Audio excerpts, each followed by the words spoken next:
Wow, Lars, Germany versus Portugal in the Nations League. If there are any questions still about this tournament and what the point of the tournament is, were those questions answered? I thought this game was really interesting, and I say that as someone who has... I've made no secret of the fact that this has not been my favorite season of football, and for the last couple of months, I've not been enjoying watching and covering the game as much as I often do. But I was watching this game, and I was expecting this sort of, it's the Nations League, whatever, maybe a postseason friendly vibe, and it didn't have that energy at all, of course. And even in the first half, which objectively maybe wasn't an amazing game of football in terms of the chances created, there was a tension there. And you could see the players were putting a lot more into this than they would a regular sort of unwanted June friendly match. I feel I'm pretty confident in saying. And then, of course, it really caught fire in the second half.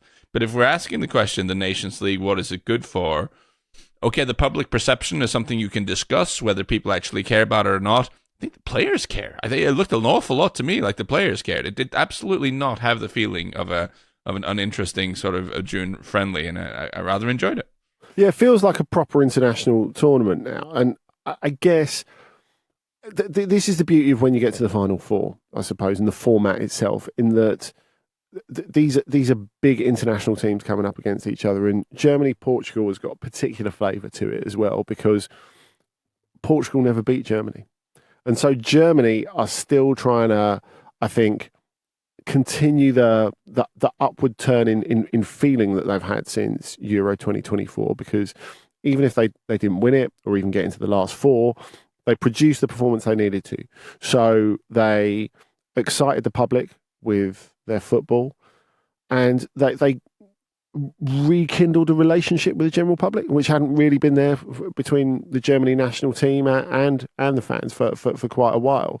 So Julian Nagelsmann, after this, he sort of felt the need to say, look, we're only halfway down the road yet. You know, there are things that we did well, there are things that we did less well, but we're still developing.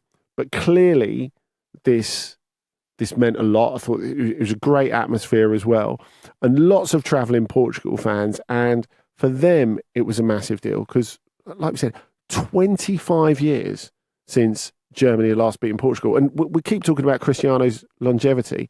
He'd never beaten Germany. He'd never not lost to Germany. And if you think of some of those humblings, so if we go back to Euro 2020, he scored in the Allianz Arena in Munich, where the game was last night, but they ended up copping a bit of a beating in that. You think of the 4-0 in the very ill-fated 2014 World Cup, where Jerome Boateng was put out to right back to deal with him and completely had him in his pocket, and that proved the precursor for what was a pretty awful tournament for Ronaldo. So for him, 40 years and 100 plus days, I think it's 119 off the top of my head, to finally get a winning goal, even if it wasn't all about Ronaldo, to get a winning goal against Germany, you could tell he particularly enjoyed that. Okay, it's not all about Ronaldo. However, let's just deal with the Ronaldo side of this, Lars. For one thing, his age, and another thing, his free kick taking, and, well, to what extent is he important now in this Portugal side still for you? It's been such an interesting trajectory with him in the last sort of few years. If you look back to World Cup 2022, he scored one goal in that tournament. That was a penalty against Ghana. No more goals, and I think it was 5 appearances or something. And Gonzalo Ramos, he's dropped for the knockout game against Switzerland. Gonzalo Ramos goes in, scores a hat-trick. We're all thinking, okay, this is done now. This is the time for the change to happen. But of course, it doesn't go that way. The qualifying stages for Euro 2024, he scores 10 goals in 10 games.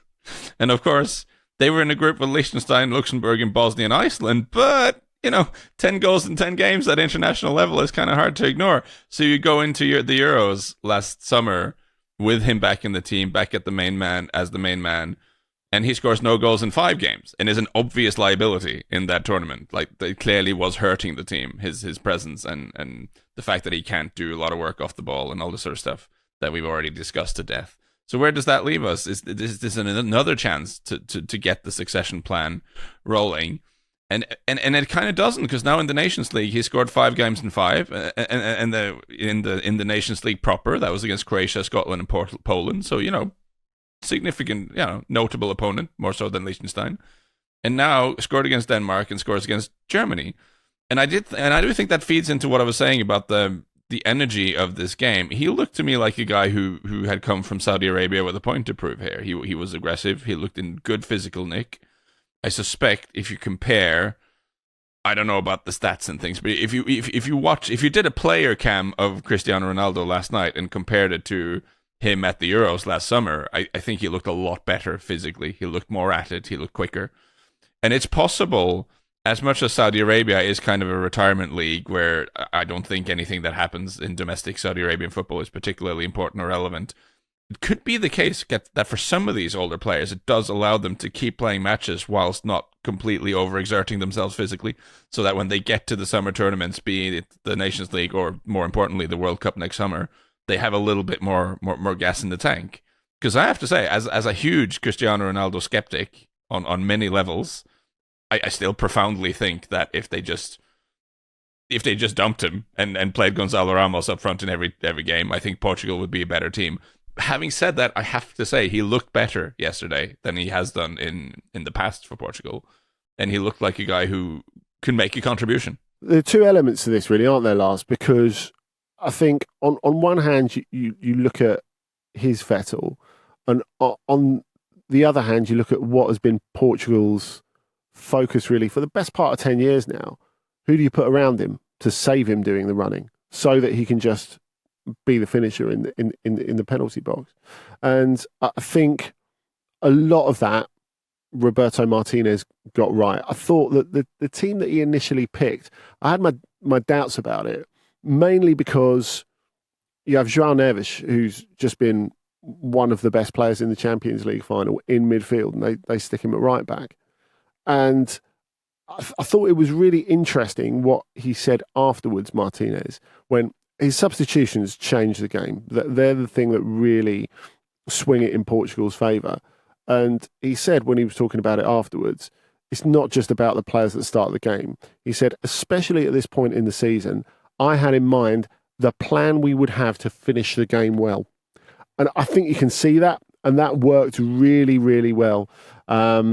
And I think, obviously, you think about the impact of Francisco Conceição.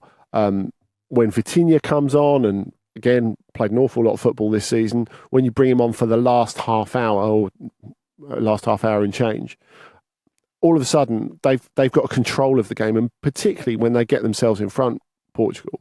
Germany haven't got that many chances. And why haven't they got that many chances? Because for the first time, Portugal are really taking care of the ball, and Portugal are stopping them building any sort of momentum. So I think we have to give Roberto Martinez a lot of credit for this. As much as we gave him stick, as Lars says, and rightfully so, for just playing Ronaldo in every single minute in last year's Euros. I think the other thing as well, when we're talking about Ronaldo particularly, Gonzalo Ramos, I agree, should be the successor to him. But what has happened at PSG, or what hasn't happened at PSG, and I realise PSG are getting a lot of mentions here, but they've got a lot of Portuguese players, so I think the fact that he has not made a first 11 place his own has really helped Ronaldo. You know, you could play Gonzalo Ramos, and maybe at some point they do, but you know, he's not presented an overwhelming case. And, you know, where are the reps? He's just not playing that often, is he? If I might just add this little stat, because it's an amazing stat. What helps Ronaldo get into the national team are the stats of his goal scoring since turning 30. This is incredible. He has scored 85 goals for Portugal since turning 30. And just to put that into context, this is the second half of his international career. He scored more goals than the legends of Ferenc Puskás, Pelé, Diego Maradona, and Gerd Müller. That's just in the second half of his international career. Yeah, you can't leave him out. That is mad. I still think you can leave him out depending on the situation. I just don't think it's that situation at the moment. I think really the sentence that sums it up more than anything else, when Nuno Mensch sets the goal up for him, of course, and he said, which I thought was very telling, he's like, well, I was going to have a shot, and then I saw Chris was over there, so I thought, I suppose I better pass it. Because even though he scored the winner, the game is not about him. It's so much more about Martinez and the way that he makes what seems like a strange pick first off, and then they get to the point where they're really going to grab the game by the throat in the last half hour, and they do that excellently. It's about Vitinha. It's about Francisco Conceição. And of course, it feels, not only is it a brilliant goal by Francisco Conceição, who's playing to get Juventus to buy him permanently or loan him for another year, because officially he's going back to Porto now. It's a brilliant goal, a reminder of what you can do. And also, it's sort of the formula for Portugal, I guess, to have a Conceição in the team, because the last time they beat Germany 25 years ago, his dad, Sergio, scores a hat-trick. And again, he talks about that afterwards, and he says, "Yeah, I've seen those goals a lot of times." So it was definitely in my mind.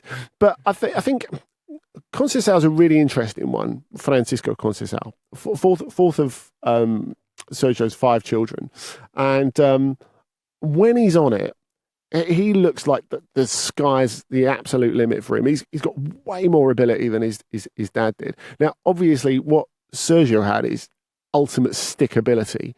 He was a right pest, and he's a very different sort of, almost, obviously not anywhere near as good as Messi, but Messi-esque in the way that he runs with the ball, in the way that he tries to create stuff with his left, in the way that he's got brilliant close control, all that sort of stuff. And you just, every time you see Francisco Conceição do something like this, you're like, yeah, I want to see more of this. Where does this leave the Nations League per se, though, Lars? Because it's had its critics, and it probably still has its critics, despite the amazing match that we all saw last night. Where does this leave the Nations League going forward?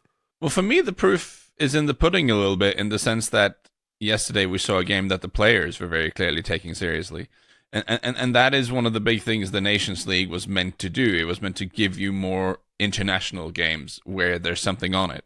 It was meant to replace the international friendlies, which did in many cases feel completely meaningless, with something that doesn't matter as much as a Euros, doesn't matter as much as a World Cup, doesn't matter as much as a Copa America, but it does matter a good bit, and it matters more than a friendly. And I think the World Cup is still the biggest thing, right? And I think one of the biggest bits of added value this tournament gives you is that for these teams, it's a chance to play competitive games against strong opponents, to find out where they stand and how they feel about various players and various plans they may have. You know, after this, for the rest of the year, Germany are playing against Slovakia, Northern Ireland, and Luxembourg twice, all of them. And nothing that really happens in those games is going to tell Nagelsmann all that much about where his team is ahead of the World Cup, compared to testing things against Portugal in a game that really matters. Similarly with Portugal, they're playing Armenia, Hungary, and Ireland in the qualifiers, and you expect them to breeze through that. I think it's incredibly valuable for national team coaches, for national team players, to have games against big, significant opponents where there's genuinely something on the line that isn't a Euro, that isn't a World Cup, to give them a chance to look at things and consider where they are.